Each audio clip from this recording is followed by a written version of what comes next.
Hey guys, it's Mark from parkflyers.com. Today we're looking at the Traxxas 4Tech 2.0. Our customer brought this to us with a broken servo.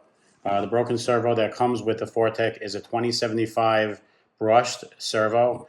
Torque on this is 125 ounces of torque. Transit time is 0.17.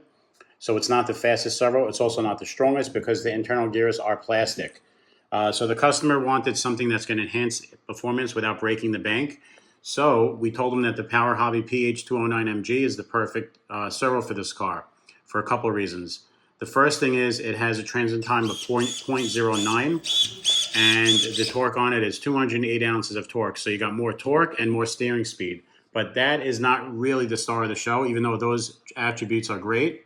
The real star of the show is its centering ability. Now, the most important thing on an on-road car is the ability to, for the wheels to center after you let go of the steering wheel.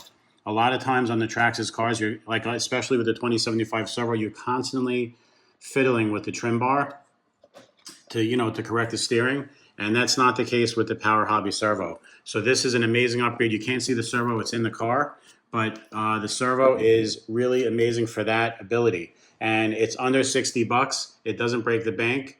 The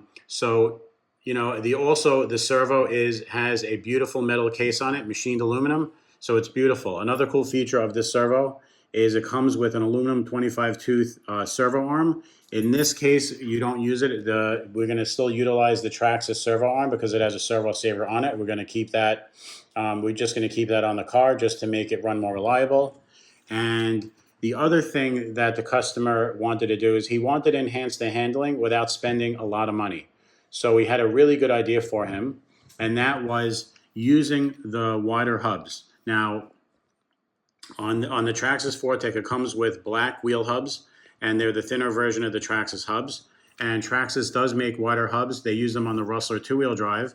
So we put them on the front and the back, and so the track is a little bit, maybe, 2 or 3 millimeters wider. And the car, anytime you widen a car, you're going to make it more stable and you're going to make it handle better. And that is definitely the case with this car. So for $3, we basically took the customer's car and enhanced the handling.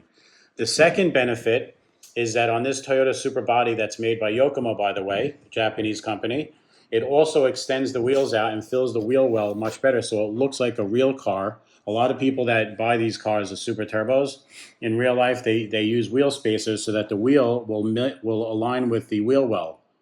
You see how good that looks? That's just like a real car. So the customer is going to be thrilled on how that looks. We think it looks fantastic. So not only is a $3 upgrade, it's cheap. You need 2 sets, so it's about $6 altogether.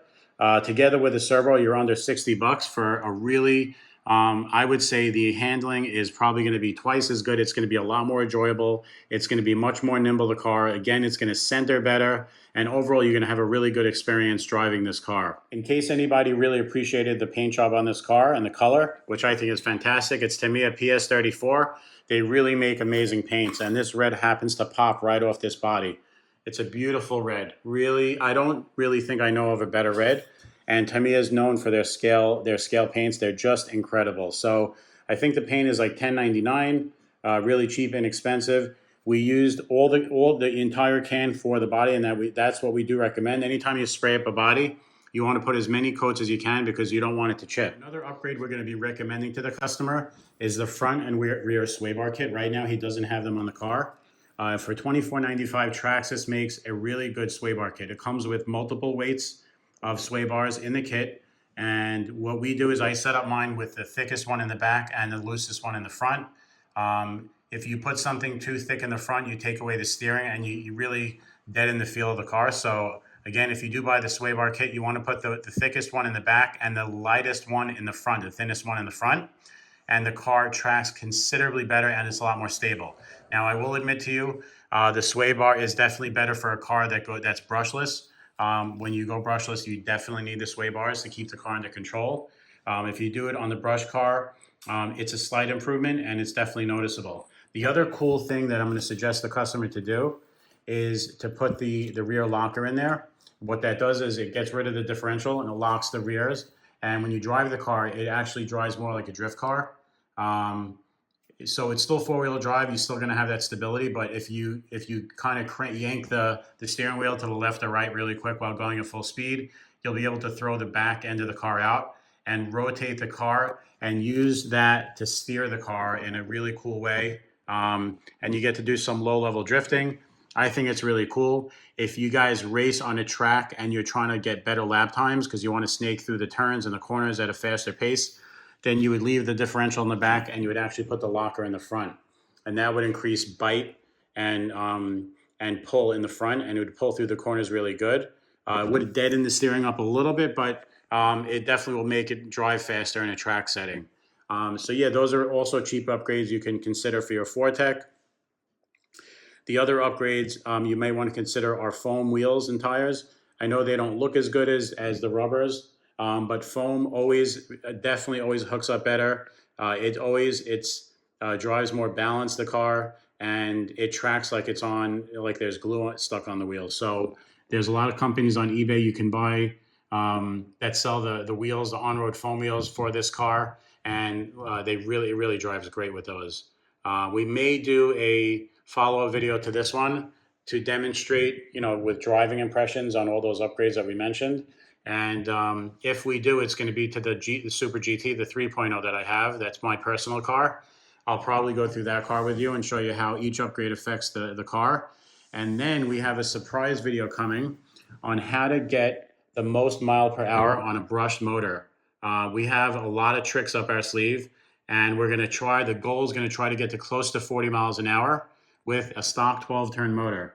I don't think anybody's done that on YouTube yet.